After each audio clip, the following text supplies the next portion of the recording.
Hello friends, நான் இன்றைக்கி பருப்பு துவையல் செய்ய போகிறேன்.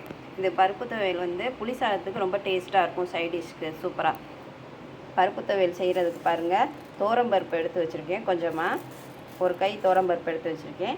அது கூட 3 பூண்டு எடுத்து வச்சுருக்கேன். 2 காஞ்ச மிளகா வச்சுருக்கேன். ரொம்ப அதுக்கு காஞ்ச மிளகா வேண்டாம், காரம் கம்மியாக இருக்கணும். இது 3 தான் இதுக்கு. இதை வந்து இப்போ இந்த பருப்பை வந்து லைட்டாக இப்போ பொன்னிறமாக லைட்டாக வறுத்துக்குருவோம். இப்போ பாருங்கள், கடாயில் போட்டு இதை ஒரு லைட்டாக ஒரு ப்ரௌனாக வர வரைக்கும் வறுத்துக்குவோம். ரொம்ப ப்ரௌனாக வரக்கூடாது, லைட்டாக வந்தால் போதும். இப்போ அந்த பருப்பு கூட பூண்டு மிளகாய் எல்லாத்தையுமே போட்டு லைட்டாக அப்படியே வறுத்துக்குருவோம் ஒரு 5 நிமிஷம். பாருங்கள், கொஞ்சம் லைட்டாக ப்ரௌனாக வந்துருச்சு பாருங்கள். இதோட ஸ்டவ் ஆஃப் பண்ணிடுவோம். இது பாருங்கள், நல்லா வறுத்தோன்னா நல்லா வாசனையாக இருக்குது பருப்பு. இது ஒரு 5 நிமிஷம் ஆறட்டும். ஆறினதுக்கப்புறம் மிக்சியில் போட்டு இதை அரைச்சிக்கிருவோம். இதுக்கு தேவையான அளவு உப்பும் சேர்த்துக்கலாம். பாருங்கள், இந்த பருப்பு நல்லா ஆறிடுச்சு. இப்போ இதை மிக்சியில் போட்டு அரைச்சிக்கிருவோம். ரொம்ப நைஸாக அரைக்காமல் கொஞ்சம் குறப்பாக அரைச்சா தான் இந்த துவையல் வந்து சூப்பராக இருக்குங்க.